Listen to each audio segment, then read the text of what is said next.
5 सितंबर 2025। पहला पाठ कलोसियों के नाम संत पौलुस का पत्र, अध्याय 1, पद संख्याएं 15 से 20।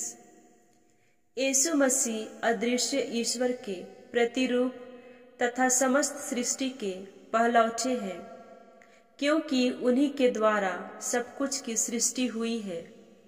सब कुछ, चाहे वह स्वर्ग में हो या पृथ्वी पर, चाहे दृश्य हो या अदृश्य, और स्वर्गदूतों की श्रेणियां भी, सब कुछ उनके द्वारा और उनके लिए सृष्ट किया गया है।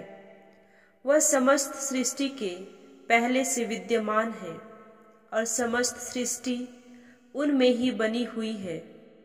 वही शरीर अर्थात कलीसिया के शीर्ष है। वही मूल कारण है और मृतकों में से प्रथम जी उठने वाले भी। इसलिए वह सभी बातों में सर्वश्रेष्ठ है।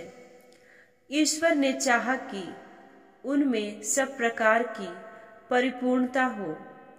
मसीह ने क्रूस पर जो रक्त बहाया है, उसके द्वारा ईश्वर ने शांति की स्थापना की।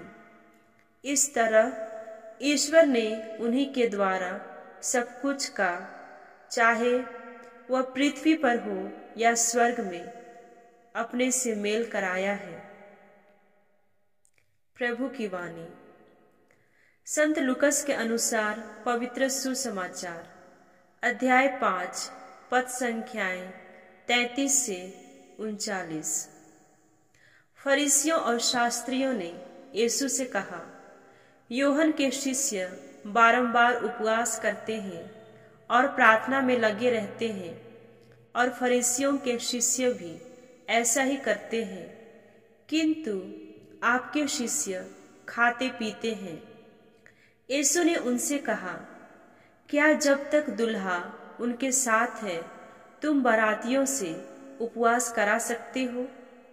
किंतु वे दिन आएंगे जब दुल्हा उनसे बिछुड़ जाएगा, उन दिनों वे उपवास करेंगे।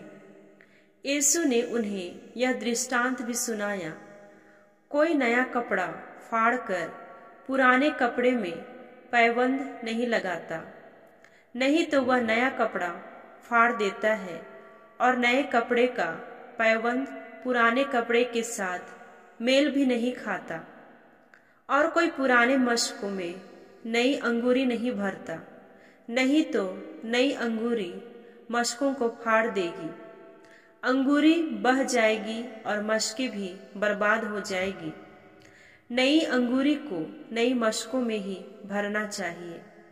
कोई पुरानी अंगूरी पीकर नई नहीं चाहता, वह तो कहता है पुरानी ही अच्छी है। प्रभु का पवित्र सुसमाचार। मनन चिंतन। यीशु की शिक्षा फरीसी और शास्त्री के लिए यहूदी परंपरा से अलग और नई लगती थी, तथा वे समझते थे कि यीशु शिक्षा यहूदियों के नियम के विरुद्ध है। इस हेतु वे यीशु से कई बार वाद विवाद और उनसे ईर्ष्या करते थे। यीशु की शिक्षा यहूदी नियम के विरुद्ध नहीं, परंतु उनकी पूर्णता है, और इस बात को वे संत मत्ती के सुसमाचार में बताते हैं। यह न समझो कि मैं संहिता अथवा नबियों के लेखों को रद्द करने आया हूँ। उन्हें रद्द करने नहीं, बल्कि पूरा करने आया हूँ। यीशु की शिक्षा दिखने में नवीन और अलग प्रतीत होती है, परंतु वे संहिता के विरुद्ध नहीं है। प्रभु यीशु की शिक्षा को गहराई पूर्वक वही समझ पाते हैं जो यीशु ख्रिस्त में नए प्राणी बन गए हैं।